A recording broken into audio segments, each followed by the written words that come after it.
कैसे हैं आप सभी? मैं आशा करती हूँ सभी लोग स्वस्थ और प्रसन्न होंगे। आज हम हमारा पाठ अलंकार को पढ़ेंगे और समझेंगे। तो आइए शुरू करते हैं इस पाठ को। यह है पाठ 16 अलंकार। अलंकार अलंकार का शाब्दिक अर्थ होता है आभूषण या फिर गहना या सजाना। जिस प्रकार स्त्री यानी नारी की सुंदरता को आभूषण धारण करके बढ़ा सकते हैं, उसी प्रकार कवि कविता कामिनी का सौंदर्य को बढ़ाने के लिए अलंकार सहायक होते हैं। अलंकार दो शब्दों से मिलकर बने हैं, अलम प्लस कार। यहाँ पर अलम का अर्थ होता है आभूषण, जबकि कार का अर्थ होता है करने वाला, यानी आभूषण धारण करने वाला। इसीलिए कहा गया है अलंकरोति इति अलंकार, अर्थात जो अलंकृत करता है वही अलंकार है। यानी ये कहा जा सकता है कि साहित्य में शब्दों और अर्थों में चमत्कार लाने के लिए जिस तत्व का प्रयोग किया जाता है उसे अलंकार कहा जाता है। अलंकार के दो भेद होते हैं।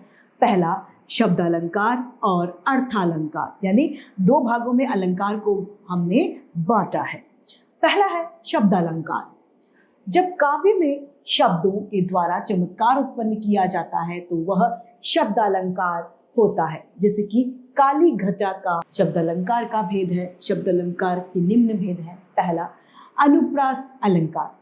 जब काव्य में किसी एक वर्ण की आवृत्ति बार बार होने से चमत्कार उत्पन्न होता है उसे अनुप्रास अलंकार कहते हैं। यानी किसी को एक बार से ज्यादा बार दोहराया जाता है। जैसे चारों चंद्र की चंचल किरणें खेल रही हैं जल थल में। दूसरा है कनक किंकन नुपुर धुन सुने। इन वाक्यों में चल क न वर्ण अनावृत्ति एक से ज्यादा बार इनकी हुई है, अतः यहाँ अनुप्रास अलंकार है। ख है अमन अलंकार, यमन अलंकार। जब काव्य में एक ही शब्द एक से ज्यादा बार आए लेकिन प्रत्येक बार उनके अर्थ भिन्न भिन्न हो तो यहाँ यमन अलंकार होता है। जैसे कि कनक कनकते 100 गुने मादकता अधिकाय, यानी खा गए बोराए जात, खा खाए बोराए जात वा पाए बोरात।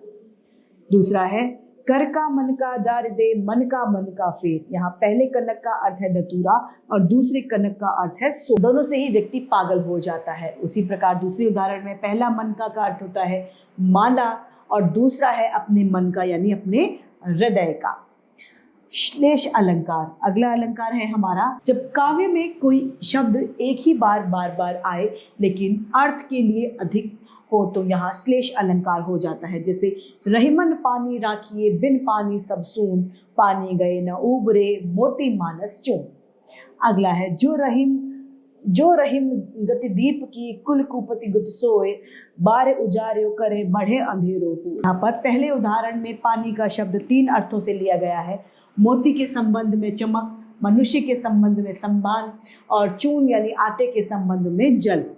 उसी प्रकार दूसरे उदाहरण में बड़े शब्द का प्रयोग हुआ है परंतु उसके 2 अर्थ निकलते हैं। एक अर्थ का है बालक बड़ा होना और दूसरे का अर्थ है बढ़े यानी दीपक का बुझना। अर्थालंकार। जब वाक्य में अर्थ के द्वारा चमत्कार उत्पन्न किया जाता है तो यह अर्थालंकार कहलाता है। जैसे पीपर पात सरिस मन डोला। अर्थालंकार के भेद नीचे दिए गए हैं, आइए पढ़ें। पहला उपमा अलंकार। उपमा शब्द का अर्थ है तुलना।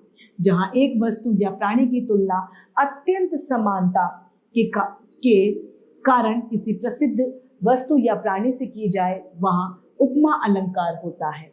जैसे कि हरिपद कोमल कमल से, यहाँ हरि के पैरों की तुलना कमल की कोमलता से की गई है। दूसरा है मुखचंद्र सा सुंदर है, यहाँ मुख की तुलना चंद्रमा के से की गई है। उपमा अलंकार के 4 तत्व होते हैं। उपमेय पहले उस्मान वाचक और साधारण धर्म। उपमेय जिसकी किसी अन्य वस्तु से तुलना की जाए उसे उपमेय कहते हैं। उपमान जिस वस्तु की तुलना की जाती है उसे उपमान कहते हैं।